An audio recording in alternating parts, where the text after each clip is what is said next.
एक महान संत हुआ करते थे जो अपना स्वयं का आश्रम बनाना चाहते थे, जिसके लिए वो कई लोगों से मुलाकात करते थे। एक जगह से दूसरी जगह यात्रा के लिए जाना पड़ता था। इसी यात्रा के दौरान उनकी मुलाकात एक साधारण सी कन्या विदुषी से हुई।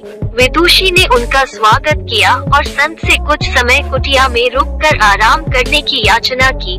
संत उसके मीठे व्यवहार से प्रसन्न हुए और उन्होंने उसका आग्रह स्वीकार किया। विदुषी ने संत को अपने हाथों का स्वादिष्ट भोज कराया और उनके विश्राम के लिए खटिया पर एक दरी बिछा दी और खुद फर्श पर टाट बिछाकर सो गई। विदुषी को सोते ही नींद आ गई। उसके चेहरे के भाव से पता चल रहा था कि विदुषी चैन की सुखद नींद ले रही है। उधर संत को खाट पर नींद नहीं आ रही थी। उन्हें मोटे नरम गद्दे की आदत थी जो उन्हें दान में मिला था।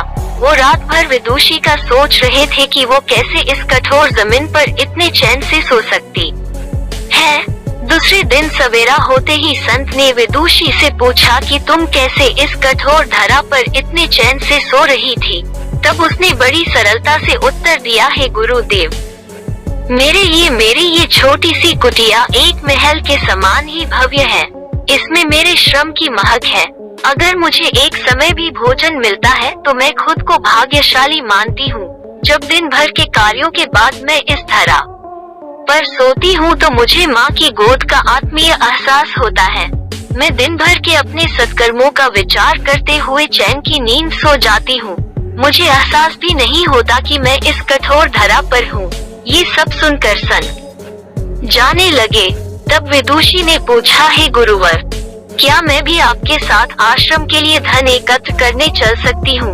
तब संत ने विनम्रता से उत्तर दिया, बालिका, तुमने जो मुझे आज ज्ञान दिया है उससे मुझे पता चला कि चित्त का सुख कहाँ है।